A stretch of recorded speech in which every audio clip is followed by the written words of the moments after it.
Bonjour les amis pêcheurs. Aujourd'hui, on va parler du petit matériel, du petit outillage. Dans les conseils pour les débutants, on parle souvent des rodpods, des cannes et les tarifs, mais on oublie souvent qu'une dépense essentielle, c'est le petit outillage qui, vous allez voir, malgré le minimum requis, a un certain coût. Je vais vous montrer ce qui, pour moi, est vraiment la base pour commencer en toute sérénité. Donc, je vais commencer par un petit outil. Donc, on va commencer. Ça s'appelle le petit ciseau. Utile, c'est pour faire les bas de ligne et couper c'est l'excédent de fil. Ensuite, vous avez le petit foret pour percer la bouillette ou le pop-up et l'installer sur un cheveu. Vous m'avez déjà vu l'utiliser pour le montage du bonhomme de neige. Il faut également ce qu'on appelle une aiguille à appât. Vous l'avez vu aussi utilisé pour le montage en bonhomme de neige. Le creuse-bouillette, petit foret, utile aussi. Le fil à bas de ligne, ouais, c'est des petits rouleaux. On tire la longueur qu'on veut et on coupe. Il vous faudra aussi des testeurs de nœuds. Mais j'avais aussi utilisé, il en faut au moins deux, ça évite, quand on fait c'est le bas de ligne et qu'on tend le nœud, de se piquer le doigt avec l'hameçon. Des plombs, généralement 4 c'est bien, hein.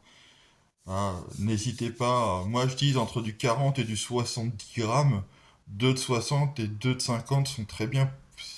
Et pour commencer. Et puisqu'on parle de plomb, les clips plomb. Bon, ça s'achète par boîte de 5, hein. Généralement, vous voyez, ils se présentent comme ça.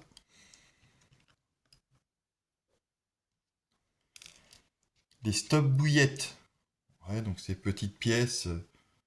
Hop, voilà, vous avez en forme de T ou de barre. Ça, c'est en plaquette de 100 généralement, mais si vous le mettez pas, dès que vous lancez la canne à l'eau, vous voyez, c'est votre appât qui part et qui sera plus au bout de... Oh, c'est de votre hameçon. Les hameçons. Donc pareil, ça se vend en lot de 10.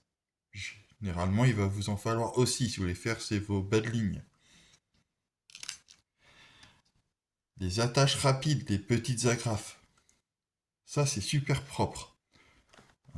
Ça fonctionne tout seul et ça aussi, c'est une bonne utilité parce que il va falloir que vous fixiez vos bas de ligne.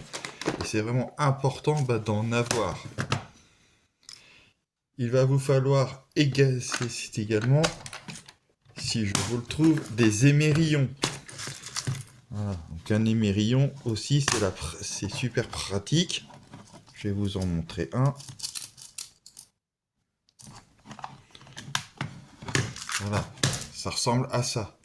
Vous voyez, vous avez vu sur la vidéo de comment fixer un petit attache-plomb entre votre... Ça, il y aura un bout qui sera relié à votre canne à pêche et l'autre bout à la graffe et votre bas de ligne.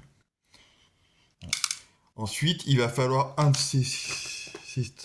investir dans des petites boîtes pour ranger tout votre matériel. Donc vous avez des petites boîtes comme ça, il en faut au moins deux. Elles sont simples.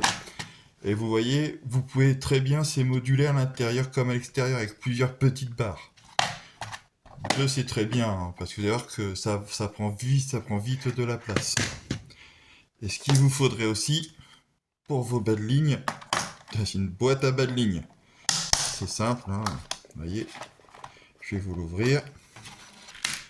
L'hameçon ici, et ici on va fixer suivant la hauteur avec une petite épingle. Voilà. Il en existe soit des boîtes simples, ou alors une aussi avec des petites sacoches de transport. Donc rien que ça va générer une certaine dépense. Ce que je vous ai montré, c'est en moyenne entre 70 et 90 euros. Vous pouvez très bien utiliser un sac à dos pour le transporter. J'espère que ça a été intéressant, que ça a répondu à vos questions. Ce petit matériel est négligé et pourtant très utile et indispensable. La prochaine, ces vidéos, on parlera et des montages et dès que les beaux jours s'y prêtent, nous pourrons parler bouillette, appât et aussi comment préparer et son amorce. Voilà, j'espère que ça vous a plu. Amusez-vous et bonne pêche!